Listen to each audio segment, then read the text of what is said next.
If you want your ElevenLabs voiceovers to sound natural, clear, and professional, this video is going to help a lot. Today, I'll show you how to use ElevenLabs text-to-speech correctly, and I'll walk you through the best settings for realistic output. Whether you're making YouTube videos, faceless content, audiobooks, ads, or narration, these settings can make a huge difference in how human the final voice sounds. And if this tutorial helps you, make sure to hit the like button and subscribe for more simple software guides just like this.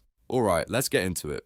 First, let's just start with the main slider settings. The first one is stability. A good range to aim for is around 40 to 60%. If you lower stability too much, the voice can sound more expressive, but it may crack or become less consistent. If you raise it too high, the voice becomes steadier, but it can start sounding flat or robotic. So for most realistic voiceovers, staying in the middle is usually the best choice. Next is similarity. For a cloned voice, a range of 70 to 85% works very well. This helps keep the voice texture close to the original speaker while still allowing the model to sound clean and natural. If you push it too low, the voice may drift away from the original. If you push it too high, it can sometimes sound too locked in and less flexible.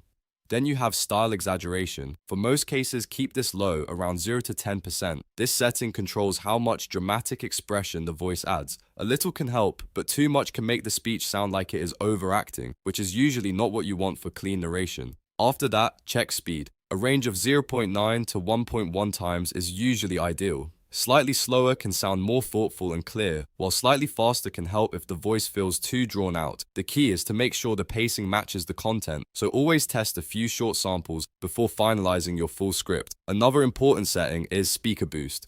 In most cases, turning this on gives the voice more warmth and depth.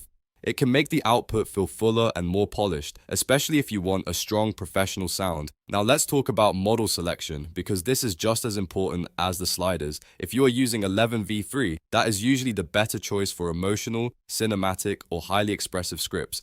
It is great when you want the delivery to feel more dynamic and lifelike. On the other hand, if you are doing audiobooks, standard narration, or multi-language projects, multilingual V2 is often the safer option. It is built for broader language support and consistent long-form reading. So the simple rule is this: use 11v3 when you want more emotion, and use multilingual V2 when you want dependable narration across different languages or longer scripts. Next, let's improve the pacing with punctuation. This is one of the easiest ways to control how ElevenLabs speaks your text. A comma gives you a short pause. A period or ellipsis gives you a longer pause. If you want a forced silence, you can use a break tag like break time 1.5 seconds. And if you want a word to really stand out, using all caps can create stressed emphasis. These small changes can completely change the rhythm of the voice, so it is worth experimenting with them. If your voice sounds rushed, add more commas and periods. If it sounds too stiff, try adjusting the punctuation to make it feel more conversational. Another useful feature is emotion tags, but keep in mind these are for V3 only. Tags like whisper, laughs, sigh, sarcastic, and excited can help shape the delivery when used properly. The important thing here is not to overuse them. A few well-placed emotion tags can make the audio feel more alive, but too many can make it sound unnatural. Use them only where they actually support the script. Now let's fix one of the most common problems: mispronunciations. If ElevenLabs keeps saying a word the wrong way, the first thing to try is spelling out numbers instead of using symbols. For example, write $500 instead of using the $ and a number. Also, if a name or tricky word is being pronounced incorrectly, try writing it phonetically. Sometimes changing the spelling slightly is all it takes to get the right sound. It also helps to test difficult words before generating the entire script, so you can catch issues early and avoid redoing the whole voiceover.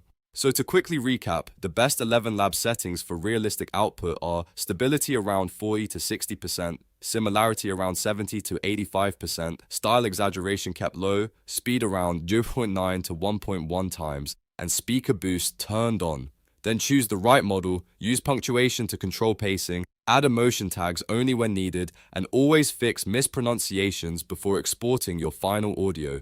If you found this video helpful, please give it a like and subscribe for more tutorials like this. And if you want, I can also show you the best ElevenLabs settings for YouTube voiceovers, audiobooks, or faceless video narration in a follow-up video.